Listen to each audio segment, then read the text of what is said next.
بسم اللہ الرحمن الرحیم۔ السلام علیکم ناظرین، آج بات ہوگی سیرت النبی صلی اللہ علیہ وآلہ وسلم کی۔ جہاں سے پچھلی ویڈیو ختم ہوئی تھی وہیں سے شروع کرنے جا رہے ہیں۔ اس سے پہلے کہ ویڈیو شروع کریں آپ جلدی سے ہمارے چینل کو سبسکرائب کر لیں، لائک اور شیئر کرنا نہ بھولیے گا۔ آج کی ویڈیو کا عنوان ہے صلح حدیبیہ۔ حدیبیہ پہنچ کر نبی کریم صلی اللہ علیہ وآلہ وسلم نے قریش کی طرف قاصد بھیجنے کا ارادہ فرمایا تاکہ بات چیت ہو سکے، کفار پر واضح ہو جائے کہ مسلمان لڑائی کے ارادے سے نہیں آئے بلکہ عمرہ کرنے کی نیت سے آئے ہیں۔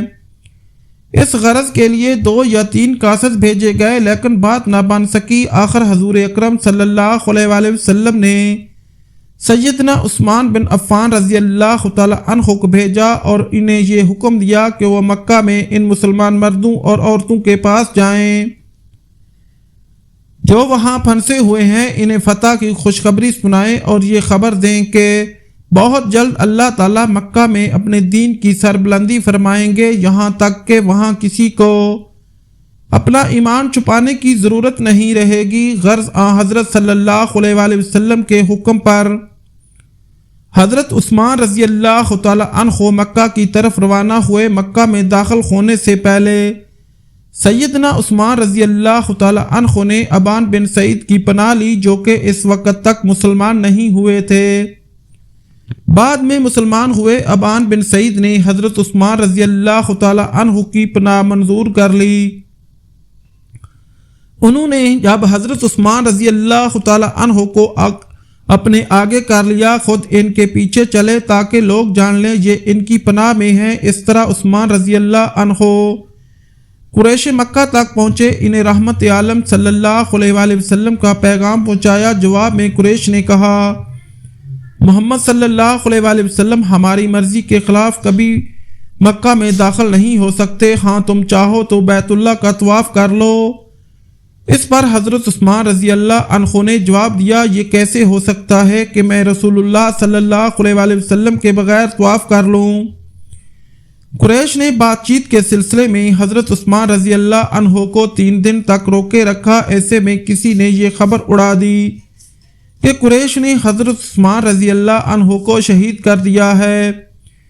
اس پر نبی کریم صلی اللہ علیہ وآلہ وسلم نے غم زدہ ہو کر ارشاد فرمایا، اب ہم اس وقت تک نہیں جائیں گے جب تک دشمن سے جنگ نہیں کر لیں گے۔ اس کے بعد آپ صلی اللہ علیہ وآلہ وسلم نے فرمایا، اللہ تعالیٰ نے مجھے مسلمانوں سے بیعت لینے کا حکم فرمایا ہے۔ حضور اکرم صلی اللہ علیہ وآلہ وسلم کی بات پر حضرت عمر رضی اللہ تعالی عنہ نے پکار کر بیعت کا اعلان کیا۔ اس اعلان پر سب لوگ بیعت کے لیے جمع ہو گئے۔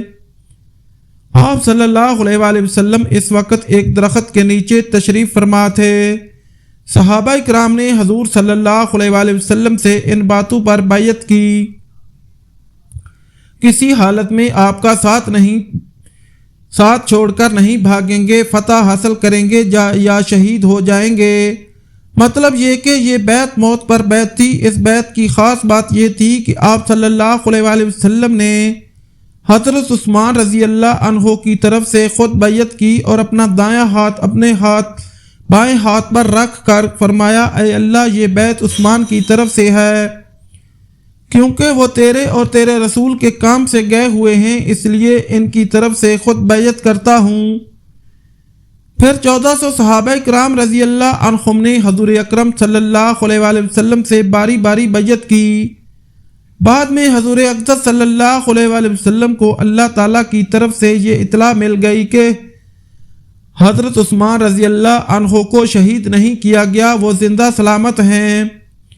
آپ صلی اللہ علیہ وآلہ وسلم نے اس موقع پر یہ اعلان فرمایا، اللہ تعالیٰ نے ان لوگوں کی مغفرت کر دی جو غزوہ بدر اور حدیبیہ میں شریک تھے۔ اس بیعت کا ذکر اللہ تعالیٰ نے قرآن کریم میں ان الفاظ میں کیا، اے پیغمبر جب مومن آپ سے درخت کے نیچے بیعت کر رہے تھے تو اللہ تعالیٰ ان سے راضی ہوا اور جو سچائی اور خلوص ان کے دلوں میں تھا اس نے وہ معلوم کر لیا تو ان پر تسلی نازل فرمائی اور انہیں جلد فتح عنایت کی۔ ادھر قریش کو جب موت کی اس بیعت کا پتہ چلا تو وہ خوفزدہ ہو گئے۔ ان کے عقل مند لوگوں نے مشورہ دیا کہ صلح کر لینا مناسب ہوگا اور صلح اس شرط پر کر لی جائے کہ مسلمان اس سال تو واپس لوٹ جائیں، آئندہ سال آ جائیں اور 3 دن تک مکہ میں ٹھہر کر عمرہ کر لیں۔ جب یہ مشورہ طے پا گیا تو انہوں نے بات چیت کے لیے سہیل بن عمرو کو بھیجا، اس کے ساتھ 2 آدمی اور تھے۔ سہیل آپ کے سامنے پہنچ کر گھٹنوں کے بل بیٹھ گیا، بات چیت شروع ہوئی۔ سہیل نے بہت لمبی بات کی، آخر صلح کی بات چیت طے ہو گئی۔ دونوں فریق اس بات پر راضی تھے کہ خون ریزی نہیں ہونی چاہیے بلکہ صلح کر لی جائے۔ صلح کی بعض شرائط بظاہر بہت سخت تھیں۔ اس معاہدے میں یہ شرائط لکھی گئیں: نمبر 1، 10 سال تک آپس میں کوئی جنگ نہیں کی جائے گی۔ نمبر 2، جو مسلمان اپنے ولی اور سرپرست کی اجازت کے بغیر مکہ سے بھاگ کر رسول اللہ صلی اللہ علیہ وآلہ وسلم کے پاس آئے گا، اللہ کے رسول اسے واپس بھیجنے کے پابند ہوں گے، چاہے وہ مرد ہو یا عورت۔ یہ شرط ظاہر میں مسلمانوں کے لیے بہت سخت تھی، لیکن بعد میں یہ ثابت ہوا کہ یہ شرط بھی دراصل مسلمانوں کے حق میں تھی، کیونکہ اس طرح بیت اللہ مسلمانوں سے آباد رہا اور دین کا کام جاری رہا۔ نمبر 3، کوئی شخص جو حضرت صلی اللہ علیہ وآلہ وسلم کا ساتھی رہا ہو اور وہ بھاگ کر قریش کے پاس آ جائے تو قریش اسے واپس نہیں کریں گے۔ نمبر 4، کوئی شخص یا کوئی خاندان یا کوئی قبیلہ اگر مسلمانوں کا خلیف معاہدہ بردار بننا چاہے تو بن سکتا ہے، اور جو شخص یا خاندان یا قبیلہ قریش کا حلیف بننا چاہے تو وہ ان کا حلیف بن سکتا ہے۔ نمبر 5، مسلمانوں کو اس سال عمرے کے بغیر واپس جانا ہوگا، البتہ آئندہ سال 3 دن کے لیے قریش مکہ کو خالی کر دیں گے، لہذا مسلمان یہاں غیر مسلح حالت میں آ کر ٹھہر سکتے ہیں اور عمرہ کر سکتے ہیں۔ یہ شرائط بظاہر قریش کے حق میں اور مسلمانوں کے خلاف تھیں، اس لیے صحابہ کرام کو ناگوار بھی گزری، یہاں تک کہ حضرت عمر رضی اللہ تعالی عنہ نے بھی ناگواری محسوس کی۔ وہ سیدھے حضرت ابوبکر صدیق رضی اللہ عنہ کے پاس آئے اور بولے، ابو بکر، کیا حضور صلی اللہ علیہ وآلہ وسلم اللہ کے رسول نہیں ہیں؟ حضرت صدیق اکبر رضی اللہ عنہ نے فرمایا، بے شک حضور صلی اللہ علیہ وآلہ وسلم اللہ کے رسول ہیں۔ اس پر فاروق اعظم بولے، کیا ہم مسلمان نہیں ہیں؟ ابو بکر صدیق رضی اللہ عنہ نے فرمایا، بالکل ہم مسلمان ہیں۔ حضرت عمر رضی اللہ عنہ نے کہا، کیا وہ لوگ مشرک نہیں ہیں؟ ابو بکر صدیق رضی اللہ عنہ بولے، ہاں بے شک وہ مشرک ہیں۔ اب حضرت عمر رضی اللہ عنہ نے فرمایا، تب پھر ہم ایسی شرائط کیوں قبول کریں جن سے مسلمان نیچے ہوتے ہیں؟